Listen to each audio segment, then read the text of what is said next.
ano ko lang, i-share ko lang sa inyo uli yung aking pagkakahilig ko ngayon sa orchids. Pero talagang although naman, so very long ago, I really like orchids, but I'm not so lucky. I think because I'm not time to on how to learn about the orchids. And now I'm back again. I hope my orchid is going grow and grow. At saka nag-uumpisa pa lang uli ako ngayon ng orchids. Tapos kanina pala nag-walking ako. Tapos pagkatapos ko mag-walking, sabi ko dadaan ako sa sa grocery kasi bibili ako ng kung ano lang diyan, pang sa bahay gamit. Tas sabi ko, titingin niya ako dito sa loob ng grocery, baka may rito, may bark. Kasi may nakita kasi ako doon, may halaman na tinda. Tapos may nakita pa akong orchids. Tingin-tingin ako doon sa paligid para baka sabi ko may bark. Para hindi na ba ako lumayo sa aking bibilhan. Okay, lucky naman ako kasi nakabili ako ng bark. Ayan siya. Ito ngayon ang aking gagamitin. Bumili ako kanina ng orchids uli. Ayan. Medyo, na siya, medyo hindi siya happy. Kasi siya, mga tuyot siya doon sa sa loob. Yung mga ugat niya. Kaya iriripating ko siya mamaya. Kaya, mga ganito, mga gusto ko muna umpisa na yung parang yung mga challenges ba sa akin na mga orchids na hindi masyado healthy. Kaya ito ngayon. Pero sa tingin ko, healthy siya kasi ang dahon niya ang ganda. Hindi siya nakaganyan. Pero napansin ko lang, mga tuyot yung kanyang mga ugat. Parang kulang siya sa water. Yan. Ipakita ko sa inyo kung paano. Kasi ko siya, lilipating ko siya rin. Lilipat ko din siya.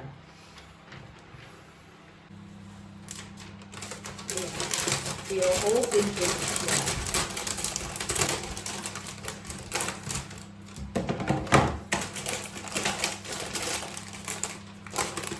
Ay, oo nga. Tuyong-tuyo nga.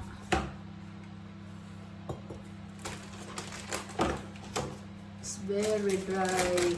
The moss.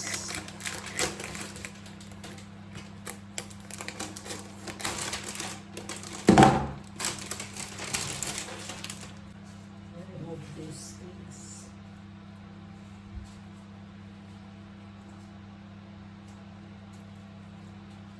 Dalawa pa.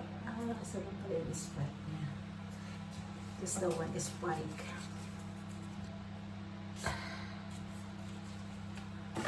Ayan siya. Sobrang dry niya.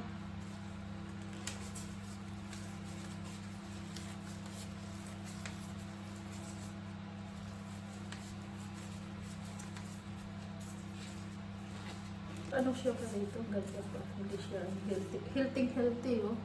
Yung ugat lang niya kailangan na kasi hindi siya nakakasingaw.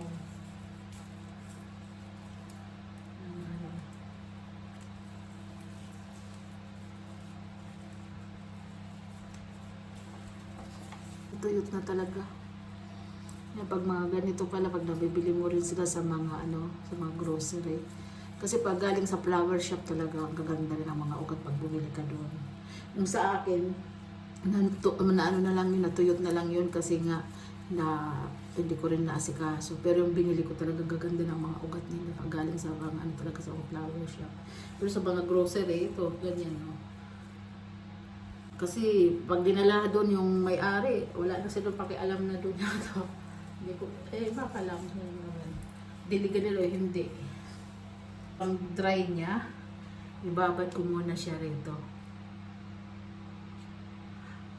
Babad ko muna siya ng mga 15 minutes. Pag-dry niya inalis ko na doon sa aking pagkano. Punasan ko muna siya. Patuyuin ko muna siya. Ang ganda na niya.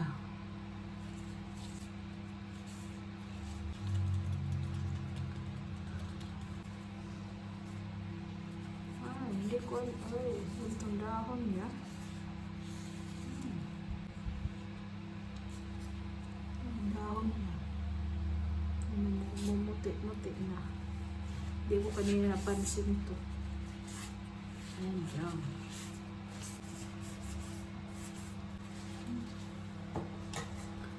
Panuhin ko na lang dito yung pagputol.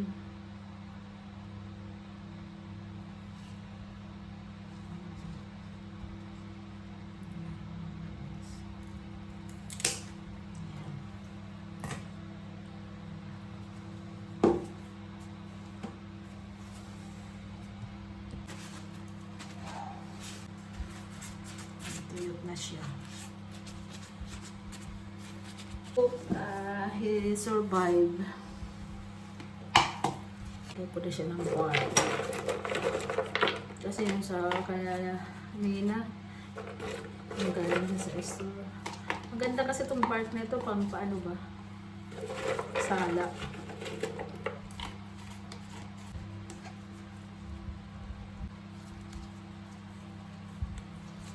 Diba? Yung parang, yung kanina yung binili ko siya para hindi siya masigla. Ngayon pa nga lang parang masigla na siya. O, diba?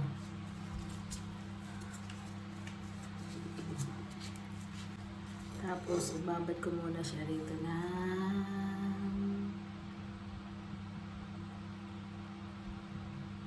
Yan na siya. Ang aking palang nopse. Kitang-kita yung ugat niya. Ito, maganda. Maganda. Kalagay ko siya dito sa...